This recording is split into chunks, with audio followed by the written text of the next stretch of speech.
Cette semaine, j'aimerais vous raconter l'histoire du Rav Mordechai Wallerstein qui habite en Israël. Il est chauffeur au sein d'une association qui s'appelle Driverim. C'est une association qui s'occupe de collecter de la tzedaka, donc de la charité, aux États-Unis. Et dans le cadre de son travail, il s'occupe également de tous les besoins des donateurs d'un mouvement chassidique qui vient en visite en Israël.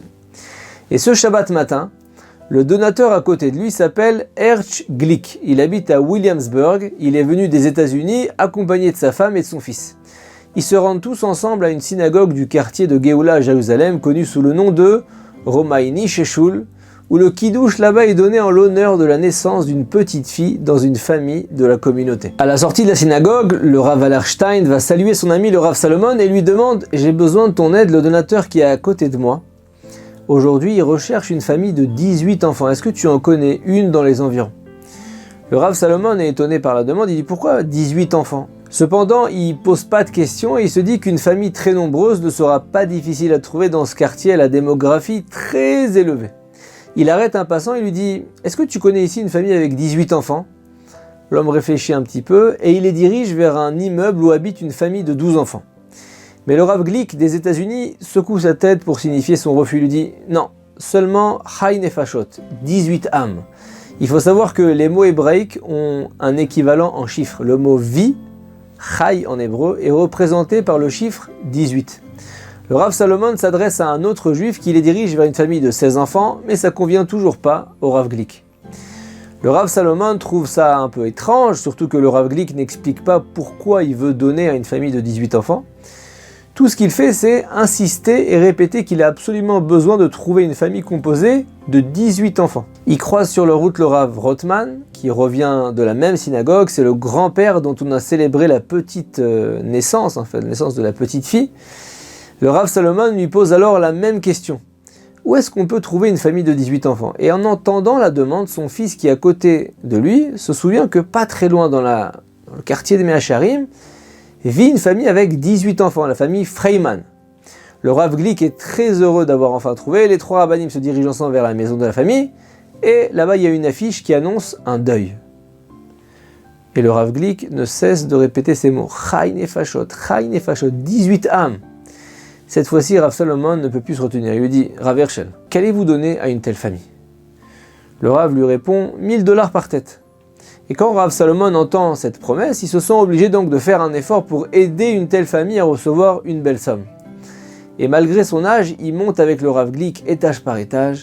Ils arrivent essoufflés à l'un des derniers étages et essoufflés, ils toquent à la porte de la famille Freiman. La porte s'ouvre. La première chose que Rav Salomon demande est « Est-ce qu'une famille de 18 enfants vit bien ici ?» La jeune fille leur répond par l'affirmative « Oui », tout en leur expliquant que seulement une petite partie de la famille est là ce Shabbat. Puisque le père de famille se trouve à Beth Shemesh en deuil de son frère, ses filles les font entrer, le Rav Glick fait un tour dans la maison, il n'arrive pas à croire que 18 frères et sœurs aient pu grandir dans un 3 pièces et demi. Il est ému, il pointe du doigt le sol et il dit à son fils « Souviens-toi de ce vieux sol ». Et il annonce aux filles qu'il donnera à leurs parents $1000 pour chacun des enfants. Rav Glick repart serein d'avoir trouvé ses 18 âmes. À la sortie de Shabbat, Rav Salomon apprend qu'un attentat à l'arme à feu a eu lieu sur la ligne 3 du bus de Jérusalem, près du kotel du mur de lamentation. Après quelques heures, les noms des blessés arrivent, dont l'un se démarque, Tzvi Hersh Glick, dont l'état est très grave. Et il pense tout de suite au Rav Glick qui l'a accompagné aujourd'hui. Il appelle le Rav Wallerstein qui lui confirme que c'est bien lui. Il est dans le coma, sous respiration artificielle. Rav Salomon et Rav Wallerstein sont sous le choc. Après quelques minutes de silence, les deux hommes ressentent que cet événement est lié de près à la promesse du Rav Glick.